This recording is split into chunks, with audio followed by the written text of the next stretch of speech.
Donc, la puissance du générateur moyenne égale 1 sur t l'intégrale de R au carré dt. Donc, ça, c'est la puissance moyenne dans la résistance. Plus 1 sur t l'intégrale de 0 à t L et au carré de I sur dt fois dt. Donc, dt se séparé avec dt. Donc, il nous reste I de t. D'accord? Donc, ça, c'est la puissance moyenne dans la résistance, puis R moyenne. Et celle-là, donc c'est pi L moyenne. D'accord?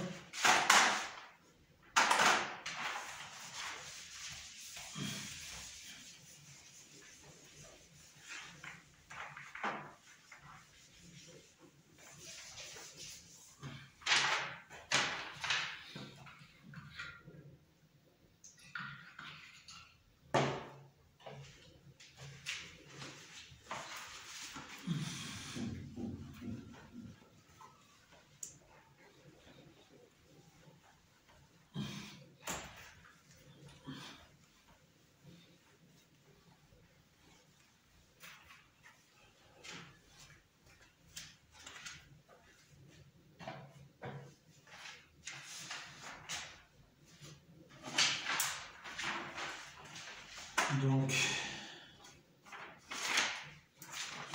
on va commencer par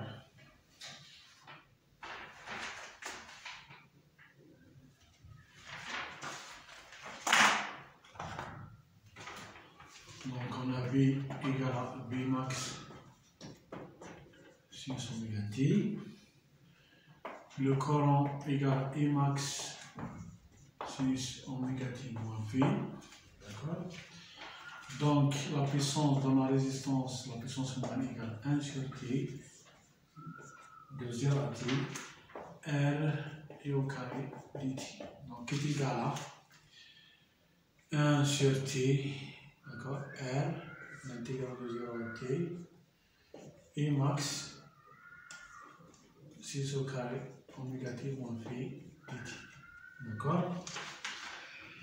Donc, dans les transformations trigonométriques, donc, on a 6 au carré oméga t moins v égale 1 moins cosinus moins 2 v que divise 2. Donc, pi R moyenne, donc égale à 1 sur t, R et max au carré, donc au carré ici. Donc l'intégrale de 0 à t de 1 moins cosinus de oméga t moins 2v que divise 2 dt. Donc égale 1 sur t, R et max au carré. L'intégrale de 1 sur 2 dt, c'est bien 1 demi t, moins l'intégrale de cosinus de oméga t moins 2v, c'est bien 1 sur 2 oméga sinus. 1 sur 2 oméga, ça veut dire 1 sur 4 oméga, parce qu'on a ici 2, donc sinus de 2 oméga t moins 2v de 0 à t. Donc, cette fonction est périodique, d'accord? Donc, pour t ou bien pour 0, donc ça sera la même valeur. Donc, pour cela, donc, ça va nous donner 0. Donc, il ne reste que 1 sur t, R, max, t sur 2. Donc, on va simplifier t avec t. Donc, on trouve R et max au carré que divise 2. Donc, on va essayer de mettre ça sur une forme connue dans la littérature. D'accord? Donc, on va employer la valeur efficace des tension et de courant. D'accord?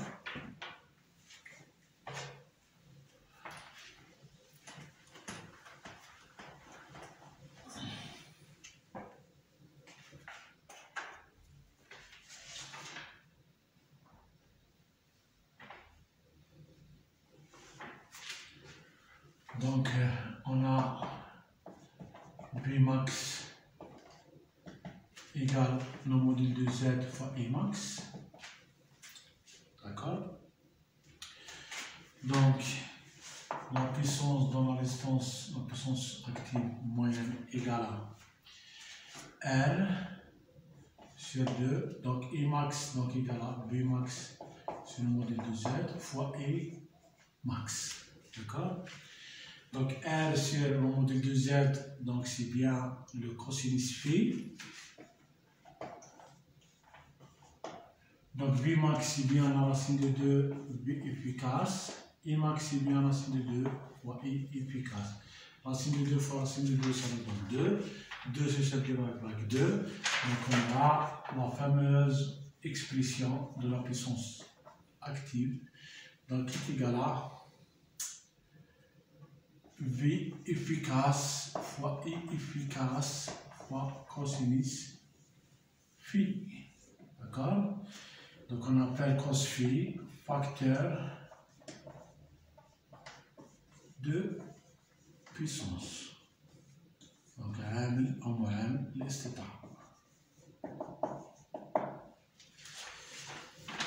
D'accord?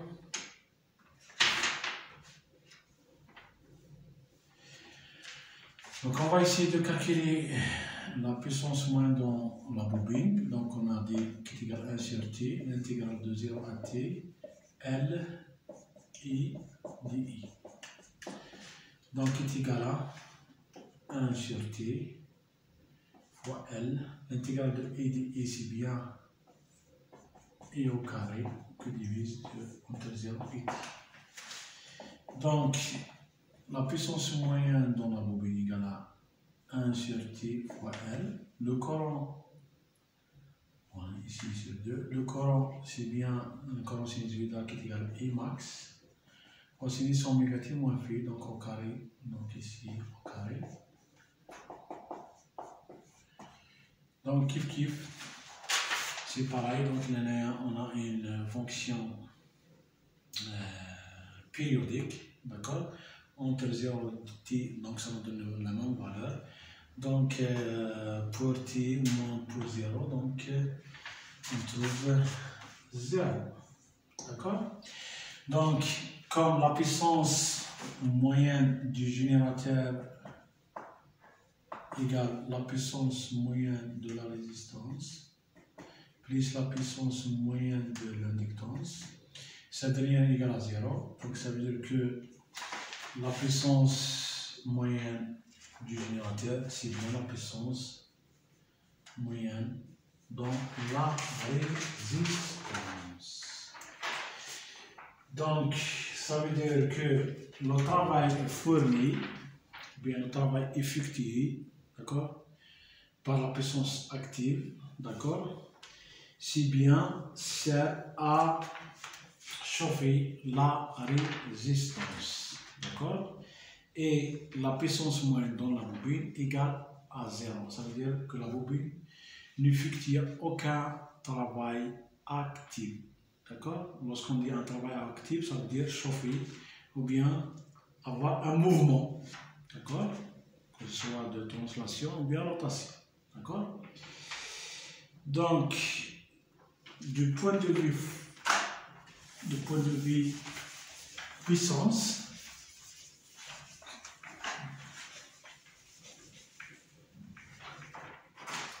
de vue puissance.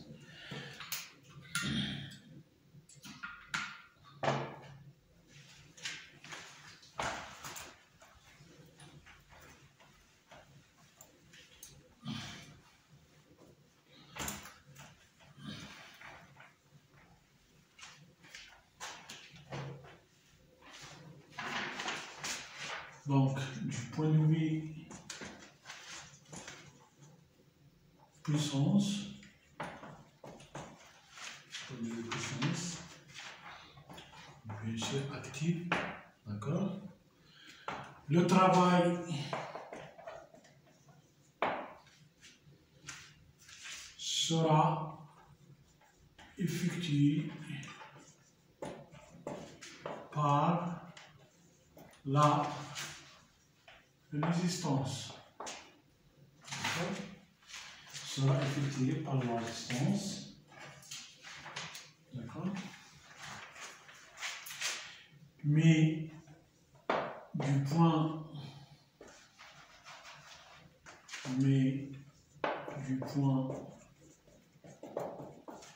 de vue énergétique, donc c'est ça l'essentiel, d'accord, du point de vue énergétique, le générateur nous donne une énergie, d'accord, et la consommation de cette énergie, c'est elle qui va, d'accord, effectuer le travail actif, d'accord. Ici, c'est pour chauffer la résistance. Donc, du point de vue énergétique, d'accord, l'énergie moyenne fournie par le générateur, d'accord, se divise en deux parties. Se divise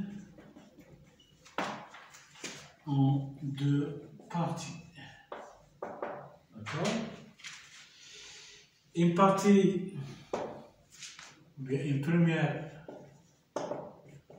partie, d'accord, donc se forme de chaleur dans la résistance, d'accord, et deuxième partie et une deuxième partie est stockée, ou bien sera stockée, se forme magnétique, d'accord, dans la bobine. Et donc cette partie, ou bien cette énergie stockée sur forme magnétique, elle est non nulle. Donc, pas comme la puissance moyenne dans la bobine qui est égale à 0. Donc celle-là, elle est, d'accord, différente du 0. D'accord. Elle est non nulle. D'accord. Donc on va essayer de calculer la valeur moyenne. D'accord.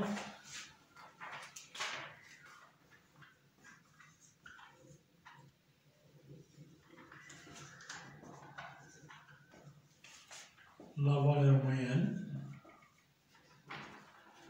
de cette énergie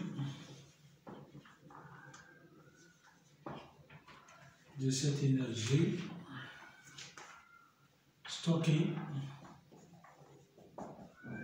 par la bobine.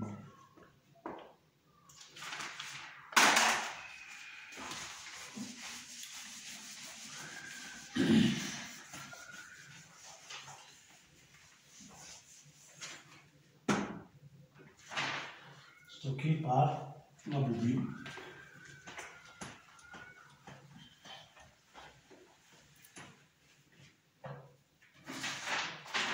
Donc, l'énergie moyenne stockée dans la bobine égale à l'intégrale de 1 sur T de 0 à T de L dt.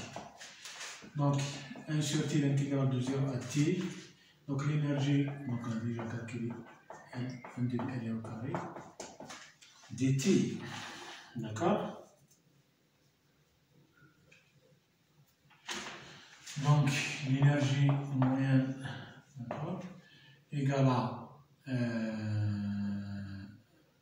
L sur 2t, l'intégrale de 0 à t et au carré dt. D'accord. Donc, on peut rapidement calculer ça. D'accord. Donc, ça nous donne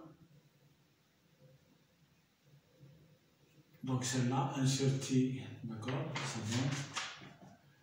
L fois I efficace au carré. Avec la valeur efficace au carré, c'est bien 1 sur T, intégrale de 0 à T, et au carré dt. D'accord? Donc, il y a un demi qui s'échappe du calcul. D'accord? Donc, l'énergie moyenne dans la bobine, donc égale à bien L est efficace au carré sur 2. Donc, on va essayer de multiplier par oméga. Donc, on trouve l'oméga sur 2. Et efficace, donc on peut écrire V efficace sur un modèle de Z fois efficace. L'oméga sur le modèle de Z, c'est bien sinus phi. Sinus phi. Fois efficace et efficace que divise. Donc ici, donc j'ai oublié oméga. Donc 2 oméga. Donc le V efficace fois sinus phi, c'est bien la puissance réactive. Q divise 2 oméga. D'accord? 2 oméga. Q sur 2 oméga.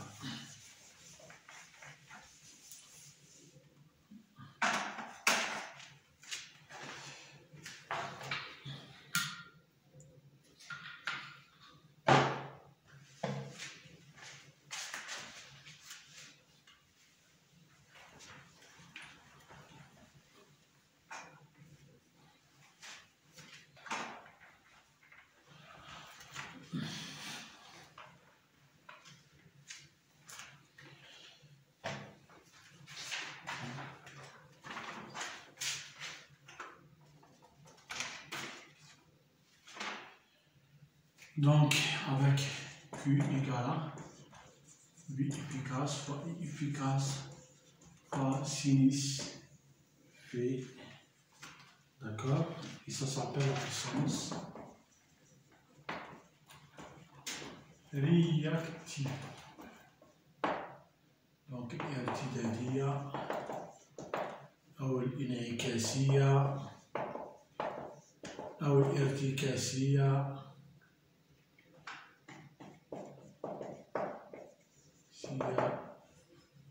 D'accord?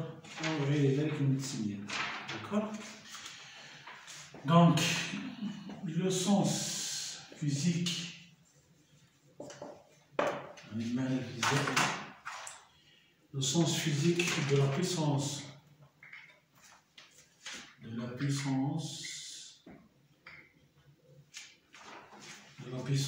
réactive, d'accord? Eh bien, l'image de l'énergie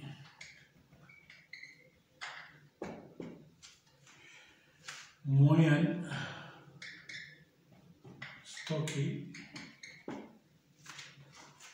sous forme magnétique dans la bobine. Sous forme magnétique dans la bobine, d'accord? Tel que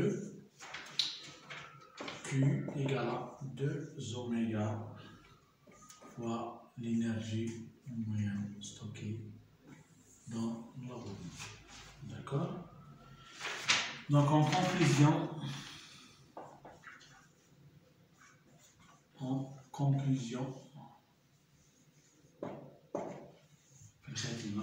d'accord? Donc du point de vue puissance,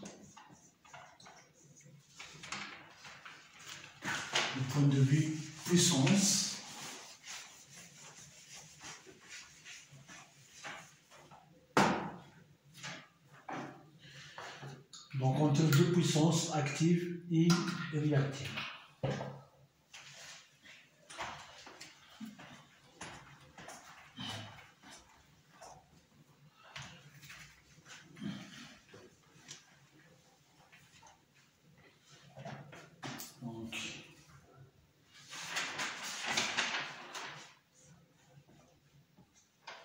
V puissance. On a P égale à B efficace fois I efficace fois cosinus V. D'accord? Donc ça s'appelle la puissance active. Et c'est elle qui effectue le travail. D'accord? Lorsqu'on dit un travail, ça veut dire échauffement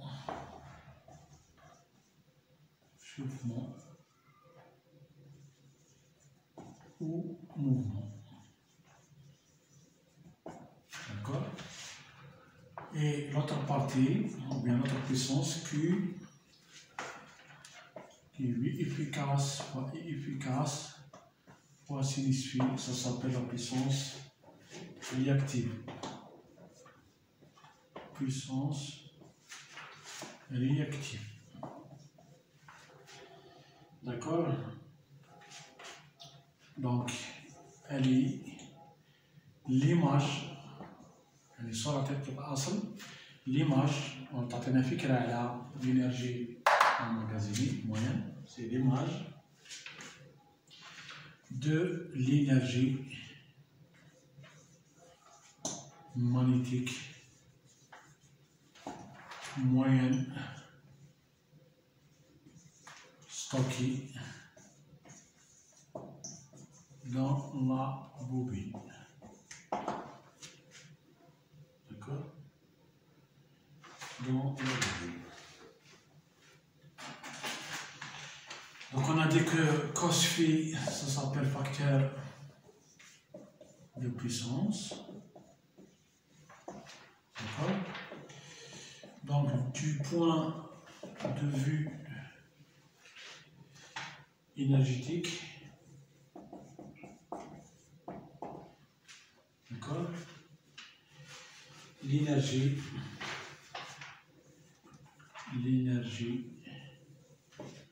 fournie par le générateur,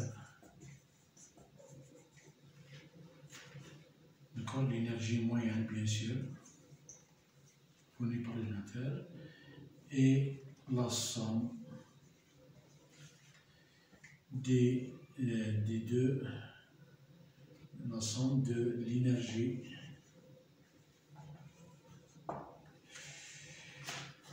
perdue sous forme de chaleur dans la résistance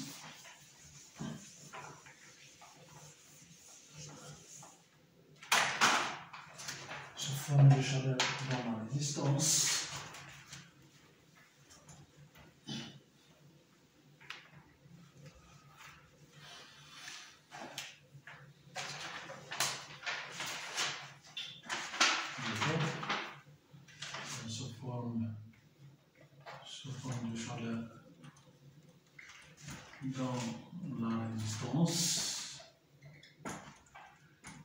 et l'énergie stockée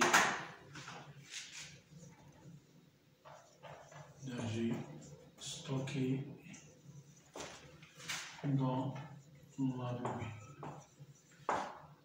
sous forme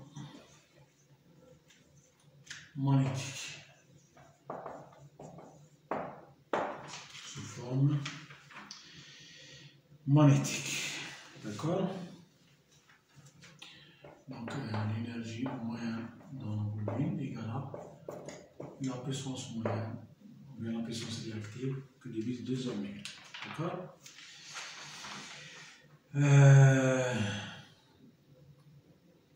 La puissance active dans la bobine moyenne, donc égale à 0 toujours.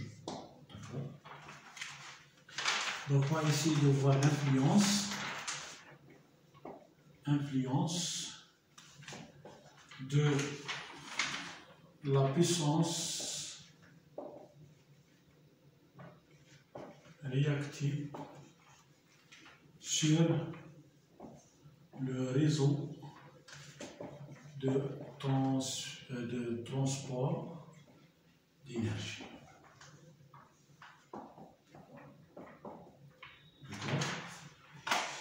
Donc, soit deux charges. D'accord. Donc, la première charge, c'est une charge résistive. Donc, elle a une puissance active PR. D'accord. Il y a une charge inductive RL. D'accord. RL. Donc, elle a une puissance active RL. D'accord. Donc, celle-là, elle a un cosinus phi égale à 0,1. Bien sûr, pour la résistance pure, cos phi égale à 1. D'accord. Donc, la puissance active de la charge résistive égale à V efficace fois le courant I efficace réactive. Et pour la charge RL, d'accord. Donc, égal à I efficace fois I efficace au cosinus phi. D'accord. Donc, supposons que les deux charges, d'accord, ont la même puissance active. Ça veut dire qu'ils vont effectuer le même travail. D'accord. Ils vont effectuer le même travail.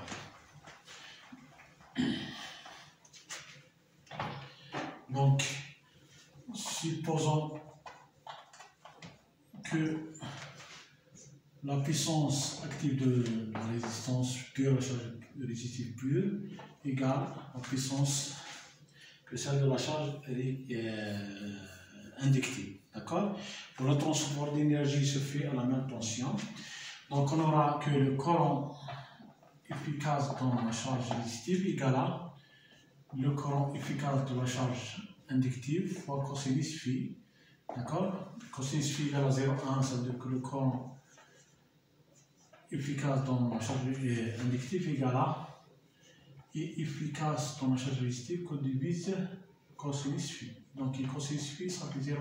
Ça veut dire qu'on aura un courant qui est égal à, dans la charge inductive égale 10 fois, d'accord, le courant dans la charge résistive. Donc, remarquons que le courant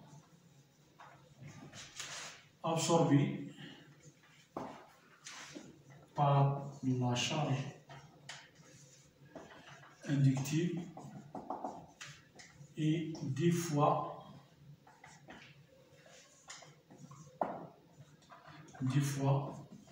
plus grand que le courant dans la charge résistive. D'accord.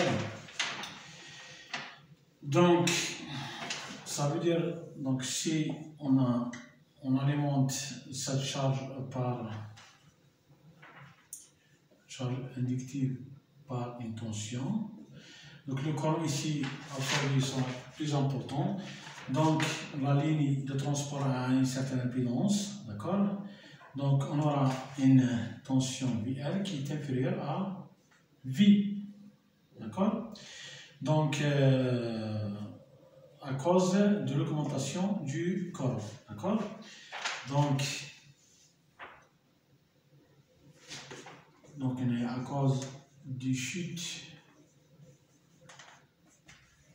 de tension, donc ZL fois le courant, d'accord. Donc, K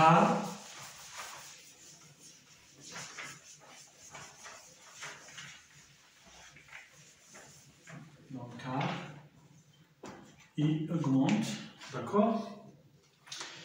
Donc, pour cette raison, donc il faut compenser. Et si pour cette raison qu'il faut compenser de l'énergie réactive. Ça veut dire augmenter le cosinus phi au moins de le ramener à peu près à, on peut dire à 0,8. D'accord? Donc voilà l'influence de la puissance réactive sur notre réseau. Donc elle va faire chauffer encore davantage les lignes de transport. Donc la tension va chuter, d'accord? Donc il faut compenser cette puissance réactive, d'accord? Donc la puissance réactive, finalement, donc elle ne va pas effectuer un travail, d'accord? Mais c'est une énergie, d'accord, magnétique, d'accord, qui va être absorbée ou bien stockée dans la bobine sous forme magnétique, d'accord?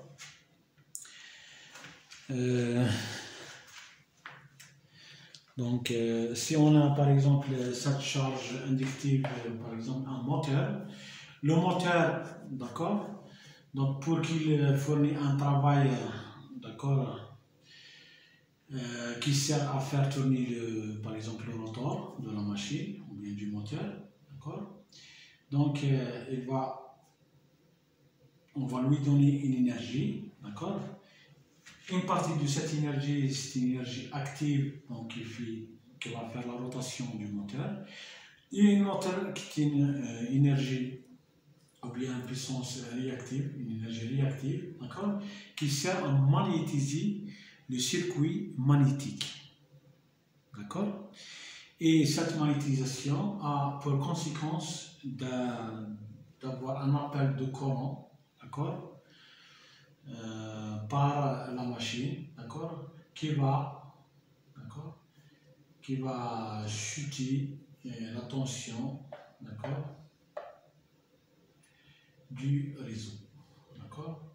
Donc par exemple, donc il faut imaginer la situation pratique bien réelle, donc où on a une usine par exemple où il y a des centaines de moteurs, d'accord. Chaque moteur va absorber une énergie magnétique pour qu'il se magnétise, d'accord. Donc la conséquence sur notre réseau, donc elle va être un peu, d'accord, inquiétante, d'accord, parce qu'on aura un appel de courant et des tensions qui vont chuter, d'accord. Donc